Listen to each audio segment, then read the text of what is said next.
ನಮಸ್ತೆ ಎಲ್ಲರಿಗೂ welcome back to my YouTube channel. ಎಲ್ಲರೂ ಹೇಗಿದ್ದೀರಾ? ಐ ಹೋಪ್ ಎಲ್ಲರೂ ಚೆನ್ನಾಗಿದ್ದೀರಾ ಅಂತ ಅಂದ್ಕೊಂಡಿದ್ದೀನಿ. ನಿಮಗೇನಾದರೂ ಅದೇ ಅವಲಕ್ಕಿನ ಸೂಸ್ಲ ಮಾಡಿ ತಿಂತೀರಲ್ಲ, ಅದೇ ರೀತಿ ಬೇಜಾರಾಗಿದ್ದರೆ ಒಂದು ಸತಿ ಅವಲಕ್ಕಿಯಿಂದ ಈ ರೆಸಿಪಿನ ಟ್ರೈ ಮಾಡಿ. ಇದು ಟಿಫನ್ಗೂ ಕೂಡ ತಿನ್ಕೋಬೋದು, ಇಲ್ಲಾಂದರೆ ಈವ್ನಿಂಗ್ ಸ್ನ್ಯಾಕ್ಸ್ ಆಗಿ ಕೂಡ ಯೂಸ್ ಮಾಡ್ಕೋಬೋದು. ಜಾಸ್ತಿ ಎಣ್ಣೆನ ಬಳಸದೆ ಸಿಂಪಲ್ಲಾಗಿ ಈ ರೆಸಿಪಿನ ಯಾವ ರೀತಿ ಮಾಡೋದು ಅಂತ ನಿಮ್ಮ ಜೊತೆ ಶೇರ್ ಮಾಡ್ತೀನಿ. ಬನ್ನಿ ಇದನ್ನು ಮಾಡೋಕ್ಕೆ ಏನೇನು ಬೇಕು ಅಂತ ನೋಡೋಣ. ಇಲ್ಲಿ 1 ಕಪ್ಪಷ್ಟು ಅವಲಕ್ಕಿ ತೊಗೊಂಡಿದ್ದೀನಿ, ಹಾಗೆ ಅರ್ಧ ಕಪ್ಪಷ್ಟು ಚಿರೋಟಿ ರವೆ, ಅರ್ಧ ಕಪ್ಪಷ್ಟು ಮೊಸರು. ಮೊದಲಿಗೆ ಇಲ್ಲಿ ನಾವು ಅವಲಕ್ಕಿನ ಒಂದು ಪಾತ್ರೆಯಲ್ಲಿ ಹಾಕಿ ನೀರನ್ನು ಹಾಕಿ ಇದನ್ನು ಒಂದು 2 ರಿಂದ 3 ಸತಿ ಚೆನ್ನಾಗಿ ವಾಶ್ ಮಾಡಿ ಹಾಗೆ ಬಿಟ್ಬಿಡಿ. ನೀರೆಲ್ಲ ತೆಗೆದುಬಿಟ್ಟು ಸ್ವಲ್ಪ ಸಾಫ್ಟ್ ಆಗಬೇಕು. ಸೂಸ್ಲ ಮಾಡೋವಾಗ ನೆನೆಸ್ಕೊತಿರಲ್ಲ, ಸೇಮ್ ಅದೇ ರೀತಿ ನೀರಿನಲ್ಲಿ ವಾಶ್ ಮಾಡಿ ನೀರನ್ನು ರಿಮೂವ್ ಮಾಡಿ ಒಂದು 5 ನಿಮಿಷ ಹಾಗೆ ಬಿಡಿ. ಈ ರೀತಿ ಸಾಫ್ಟ್ ಆಗುತ್ತೆ. ನಂತರ ಅದನ್ನು ಇನ್ನೊಂದು ಪಾತ್ರೆಗೆ ಹಾಕ್ಕೊಳ್ಳಿ. ಅವಲಕ್ಕಿನ ಹಾಕಿದ್ಮೇಲೆ ನಂತರ ಚಿರೋಟಿ ರವೆ, ಬಾಂಬೆ ರವೆ ಅಂತಾರಲ್ಲ, ಆ ರವೆನೂ ಅರ್ಧ ಕಪ್ ಸೇರಿಸ್ತಾ ಇದ್ದೀನಿ.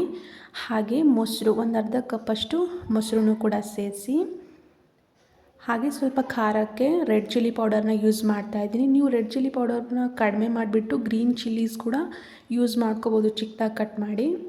ನಂತರ ಸ್ವಲ್ಪ ಅರಿಶಿನ ಪುಡಿನ ಕೂಡ ಸೇರಿಸ್ತಾ ಇದ್ದೀನಿ, ಹಾಗೆ ಗರಂ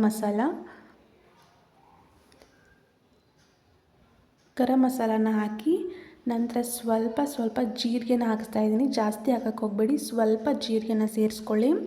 ಹಾಗೆ ರುಚಿಗೆ ತಕ್ಕಷ್ಟು ಉಪ್ಪನ್ನು ಕೂಡ ಸೇರಿಸ್ಕೊಂಡು ಇದನ್ನು ಮೊದಲಿಗೆ ಹಾಗೆ ಕಲಿಸ್ಕೊಳ್ಳಿ. ನೀರನ್ನು ಬಳಸೋಕ್ಕೆ ಹೋಗಬೇಡಿ, ನೀರು ಯೂಶ್ವಲಿ ಹಿಡಿಯೋದಿಲ್ಲ, ಯಾಕಂದರೆ ಮೊಸರು ಹಾಕಿರ್ತೀವಿ, ಅವಲಕ್ಕಿ ಕೂಡ ಸಾಫ್ಟಾಗಿ ನೆಂದಿರುತ್ತೆ. ಹಾಗೆ ಕಲಿಸ್ಕೊಳ್ಳಿ. ಒಂದು ವೇಳೆ ನೀರು ಬೇಕು ಅಂತ ಅನಿಸಿದ್ರೆ ಸ್ವಲ್ಪ ನೀರನ್ನು ಸೇರಿಸ್ಬಿಟ್ಟು ಇದನ್ನು ಗಟ್ಟಿಯಾಗಿ ಮಿಕ್ಸ್ ಮಾಡಿ ಎತ್ತಿಟ್ಕೊಳ್ಳಿ. ಇದನ್ನು ಚೆನ್ನಾಗಿ ಕಲಸಿದ ಮೇಲೆ ನಾವು ಇದನ್ನು ಸ್ಟೀಮ್ ಮಾಡಬೇಕು. ಸ್ಟೀಮ್ ಮಾಡೋಕ್ಕೆ ಈ ರೀತಿ ತೂತಿನ ಪಾತ್ರೆನ ತೊಗೊಂಡಿದ್ದೀನಿ. ನೋಡಿ, ಈ ರೀತಿ ಗಟ್ಟಿಯಾಗಿ ಆಗಿದೆ. ಈಗ ಇದನ್ನು ಈ ರೀತಿ ಪ್ರೆಸ್ ಮಾಡ್ತಾ ನಾನು ಉಂಡೆ ಶೇಪಲ್ಲಿ ಕಟ್ಕೊಂಡು ಸ್ವಲ್ಪ ಪ್ರೆಸ್ ಮಾಡಿಬಿಟ್ಟು ಇದರಲ್ಲಿ ಇಟ್ಕೊತಾ ಇದ್ದೀನಿ. ನಿಮಗೆ ಯಾವ ಶೇಪಲ್ಲಿ ಬೇಕೋ ಆ ಶೇಪಲ್ಲಿ ನೀವು ಇದನ್ನು ಮಾಡ್ಕೋಬೋದು.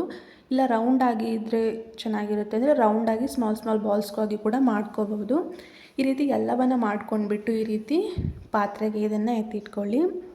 ನಂತರ ಈ ಕಡೆ ನೀರನ್ನು ಕುದಿಯೋಕೆ ಇಟ್ಟಿದ್ದೆ. ನೀರು ಕುದೀತಾ ಇದೆ. ಈಗ ಅದ್ರ ಮೇಲೆ ಇದನ್ನು ಪಾತ್ರೆನ ಇಟ್ಟು ಮೇಲ್ಗಡೆ ಒಂದು ಲಿಡ್ನ ಕ್ಲೋಸ್ ಮಾಡಿ ಒಂದು 5 ರಿಂದ 6 ನಿಮಿಷ ಹಾಕಿ ಸ್ಟೀಮ್ ಆಗೋಕ್ಕೆ ಬಿಟ್ಬಿಡಿ. ಈಗ ಇದೊಂದು 5 ರಿಂದ 6 ನಿಮಿಷ ಆದಮೇಲೆ ಇದನ್ನು ತೆಗಿತಾ ಇದ್ದೀನಿ. ಇದನ್ನು ನೀವು ಹಾಗೆ ಕೂಡ ತಿನ್ಕೋಬೋದು, ಇಲ್ಲ ಅಂದರೆ ಸ್ವಲ್ಪ ಚಟ್ಪಟ ಏನಾದರೂ ಬೇಕು ಅಂತ ಅನಿಸಿದರೆ ಇದಕ್ಕೆ ಒಂಚೂರು ಒಗ್ಗರಣೆನೂ ಕೂಡ ಹಾಕ್ಕೋಬೋದು. ಅದನ್ನು ಹೇಗೆ ಮಾಡೋದು ಅಂತ ನೋಡೋಣ ಬನ್ನಿ. ಒಂದು ಪಾತ್ರೆನ ಕಾಯಕ್ಕೆ ಇಟ್ಕೊಂಡು ಪಾತ್ರೆ ಬಿಸಿಯಾದ ನಂತರ ಅದಕ್ಕೆ ಸ್ವಲ್ಪ ಎಣ್ಣೆನ ಸೇರಿಸ್ತಾ ಇದ್ದೀನಿ. ಎಣ್ಣೆ ಸ್ವಲ್ಪ ಬಿಸಿಯಾಗಲಿ.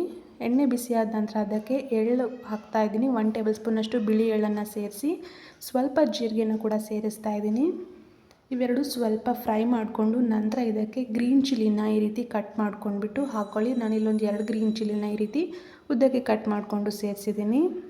ಈ ಹಸಿಮೆಣಸಿನ್ಕಾಯಿ, ಎಳ್ಳು ಮತ್ತು ಜೀರಿಗೆ ಸ್ವಲ್ಪ ಎಣ್ಣೆಯಲ್ಲಿ ಫ್ರೈ ಆದ ನಂತರ ಆಗಲೇ ಮಾಡಿಟ್ಕೊಂಡಿರೋಂಥ ಕಡುಬನ್ನು ಕೂಡ ಇದಕ್ಕೆ ಸೇರಿಸಿ ಚೆನ್ನಾಗಿ ಮಿಕ್ಸ್ ಮಾಡ್ಕೊಳ್ಳಿ. ಇದನ್ನು ನೀವು ಯಾವುದೇ ರೀತಿ ಎಣ್ಣೆ ಬೇಡ ನಮಗೆ ಅಂತ ಅನಿಸಿದ್ರೆ ಹಾಗೇ ತಿನ್ಕೊಂಬಿಡ್ಬೋದು, ಅದು ಕೂಡ ಟೇಸ್ಟು ಚೆನ್ನಾಗಿರುತ್ತೆ.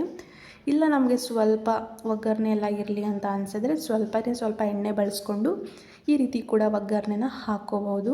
ಡೈಲಿ ಅದೇ ಅವಲಕ್ಕಿನ ತಿಂದು ಬೇಜಾರಾಗಿದ್ದರೆ ಅವಲಕ್ಕಿ ಮತ್ತು ಚಿರೋಟಿ ರವೆನ ಬಳಸ್ಕೊಂಡು ಈ ರೆಸಿಪಿನ ಟ್ರೈ ಮಾಡಿ, ತುಂಬ ಇಷ್ಟ ಆಗುತ್ತೆ ನಿಮಗೂ ಕೂಡ. ಕೊನೆಯಲ್ಲಿ ಸ್ವಲ್ಪ ಗಾರ್ನಿಷಿಂಗ್ಗೆ ಕೊತ್ತಂಬರಿ ಸೊಪ್ಪನ್ನು ಉದುರಿಸ್ಬಿಟ್ರೆ ಆಯಿತು. ನಮಗೆ ಇನ್ಸ್ಟಂಟಾಗಿ ಇದು ಟಿಫಿನ್ ರೆಸಿಪಿ ರೆಡಿ ಆಗೋಗ್ಬಿಡುತ್ತೆ. ನೀವು ಟಿಫಿನ್ಗಾದರೂ ಇದನ್ನ ತಿನ್ಕೋಬೋದು, ಇಲ್ಲ ಈವ್ನಿಂಗ್ ಸ್ನ್ಯಾಕ್ಸ್ ಅಂತಂದರೆ ಸ್ನ್ಯಾಕ್ಸ್ ಆಗಿ ಕೂಡ ಇದನ್ನು ಯೂಸ್ ಮಾಡ್ಕೋಬೋದು.